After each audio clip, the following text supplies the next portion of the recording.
आदरणीय प्रधानमंत्री जी और भारतीय जनता पार्टी के राष्ट्रीय अध्यक्ष आदरणीय नड्डा जी,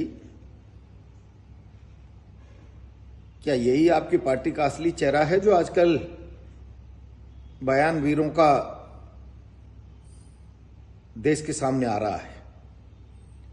पहलगांव के बाद भारत की सेना ने अद्भुत पराक्रम का परिचय दिया, सारा देश गर्व महसूस करता है और सेना के अधिकृत प्रवक्ता के रूप में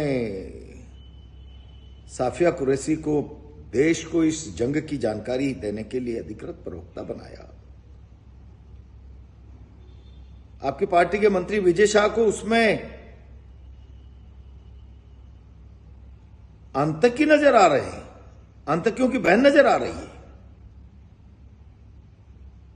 सेना की एक योग्यतम अधिकारी जो दुश्मन देश से और आतंक के खिलाफ लड़ाई लड़ रही है, भारत राष्ट्र को भारत की सेना की गई कार्रवाई से अवगत करा रही है और आपको उसमें आतंकी की बहन नजर आ रही है। मैं समझता हूं इससे दुर्भाग्यपूर्ण स्थिति इस देश के लिए कोई दूसरी हो नहीं सकती।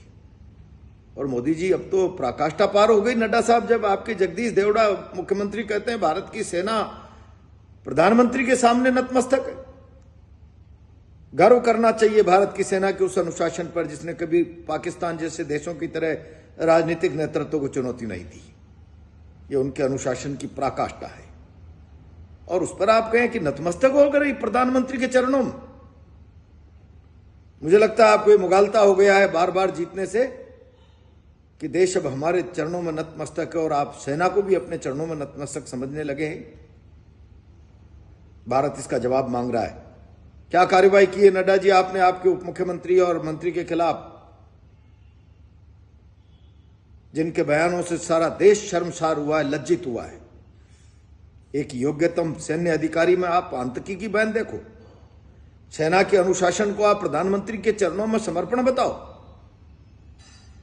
जवाब दीजिए भारत को, और नहीं तो पार्टी से निकाल कर बाहर करिए। आप विवेकानंद जी ने कहा है कि ये अंदर के विचारों का बाह्य आवरण शब्दों के रूप में प्रकट होता है।